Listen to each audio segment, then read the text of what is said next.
Bonjour, merci de votre fidélité. Excusez-moi, j'ai la voix un peu prise, mais je tenais à faire cette vidéo aujourd'hui sur le thème la prière de Jésus, le Notre Père, quel regard juif, quel regard du judaïsme. Alors cette prière, comme vous le savez, se trouve mentionnée dans deux passages des évangiles, des synoptiques, c'est-à-dire en Matthieu et en Luc. Matthieu dans le sermon sur la montagne et Luc le sermon dans la plaine.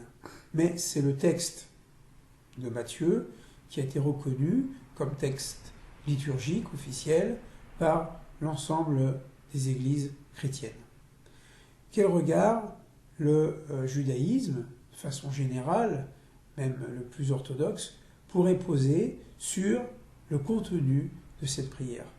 Mais avant de m'attacher à une analyse, disons générale, non pas en détail, dans un de mes livres j'ai développé chaque partie, je voudrais d'abord répondre à une question ou plutôt faire une remarque concernant ce que on entend souvent que le chrétien, toutes tendances confondues, aurait besoin du judaïsme, mais que le judaïsme n'aurait pas besoin du christianisme. Le judaïsme n'aurait pas besoin du christianisme puisque le texte fondateur donc, de la Bible s'arrête au moment du retour de l'exil de Babylone, même si certains textes sont plus tardifs, peut-être jusqu'au 2e, 3e ou 2e siècle avant l'ère chrétienne, mais disons autour du retour de l'exil de Babylone avec le deuxième temple, alors que le christianisme n'était pas encore né. Donc le judaïsme aurait son texte, lui-même commenté par la tradition orale, qu'on appelle le Talmud, le Midrash, et donc il se suffirait à lui-même.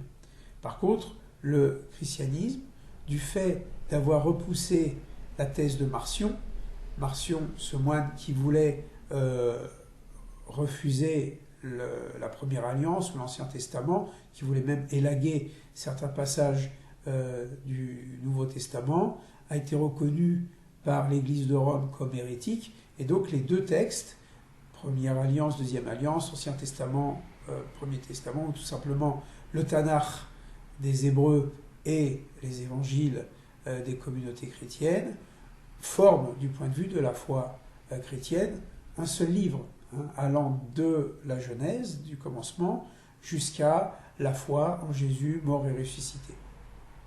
Alors, on pourrait dire, oui, le chrétien a besoin donc d'une certaine manière du judaïsme, en tout cas du livre du judaïsme, pour justifier d'une certaine manière sa propre aventure spirituelle.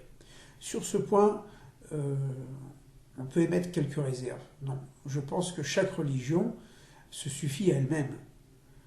Le judaïsme a sa cohérence. Il a sa cohérence dans sa vision du monde, dans son interprétation de la Torah, dans son rapport à Dieu, dans son rapport au prochain.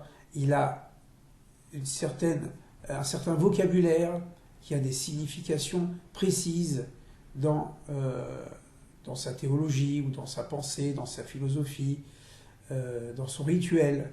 Et le judaïsme, c'est vrai, se suffit à lui-même.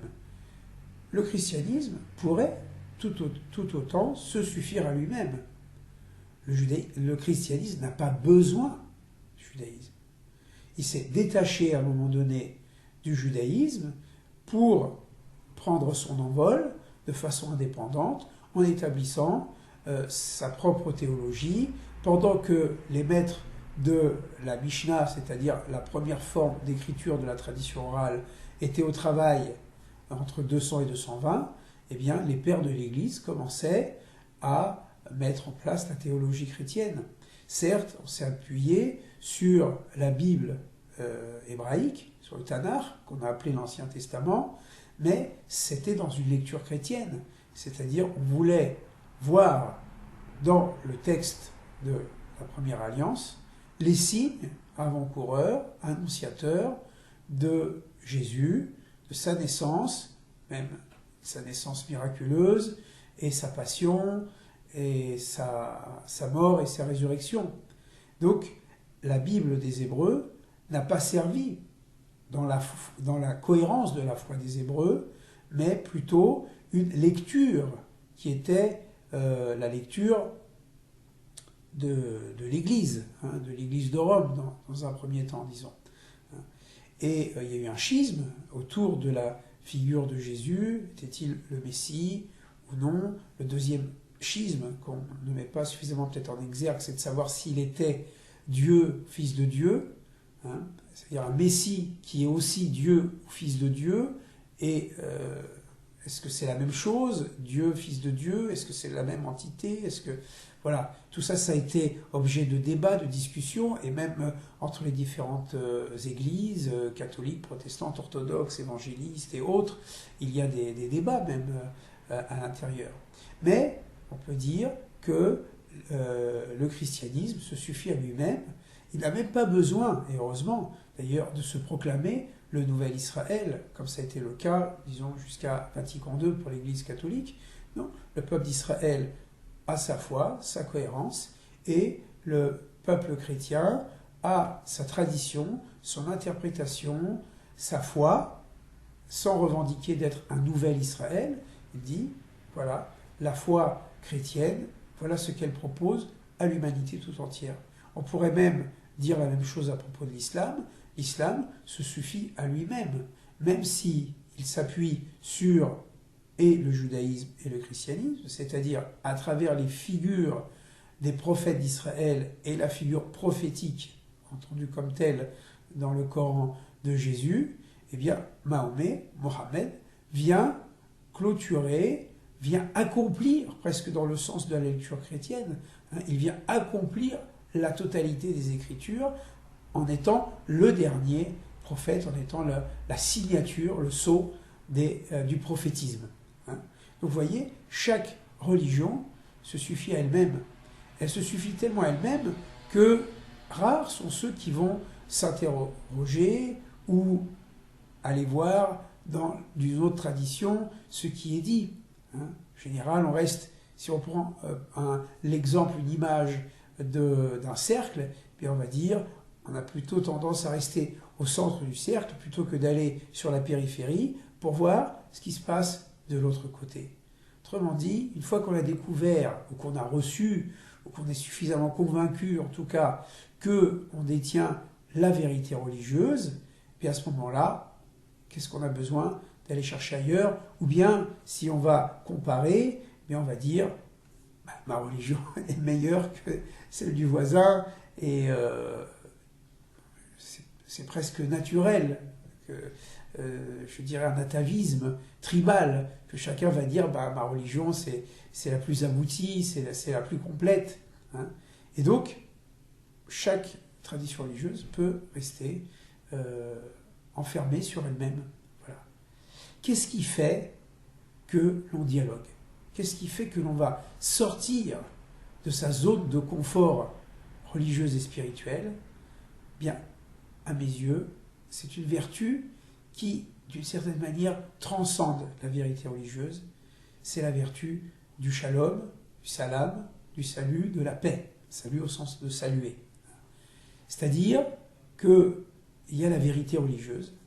On pourrait, en quelque sorte, s'enfermer ou se blottir dans cette vérité religieuse, mais il y a la paix. La paix, c'est toujours le lien avec l'autre, qui est différent. Le Maharal de Prague dit « La paix, c'est l'harmonie des contraires ».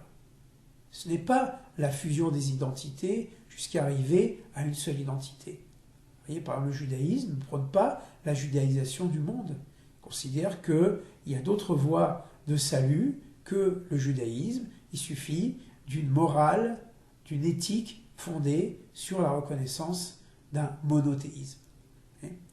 Donc, la notion de paix transcende même la notion de vérité. Jésus le dit lui-même, aimer ses ennemis. Aimer ses ennemis. Ça veut dire quoi? Aimer ses amis, comme Jésus dit, ce n'est pas difficile, parce que on aime ceux qui nous ressemblent. C'est un jeu de miroir. Mais aimer celui qui est différent jusqu'à devenir notre ennemi, ben ça c'est vraiment une sortie de sa zone de confort, et ça implique une grâce, une volonté de rencontrer l'autre. Dialoguer, c'est vraiment un acte d'humilité, de dire je vais apprendre de l'autre, je vais écouter de l'autre. C'est pourquoi les extrêmes, les extrémistes ne vont jamais dialoguer, puisqu'ils vont dire non, c'est la vérité qui est au-dessus de la paix. Alors que les hommes et les femmes de dialogue vont considérer que la paix est au-dessus de la vérité, parce qu'il y a cette dimension divine de la grâce partagée entre les uns et les autres. Voilà, c'était la première réflexion que je voulais vous poser. Pourquoi, en tant que juif, ou certains juifs, pourraient s'intéresser à la prière de Jésus, ou au christianisme, ou aux évangiles, soit d'un point de vue purement historique, ou même, ce qui est encore plus délicat, d'un point de vue spirituel. C'est-à-dire le message de Jésus, peut-être, il faudrait préciser, au point de vue, le message de Jésus, plutôt que ce qu'on a dit de Jésus, sera notre objet de réflexion.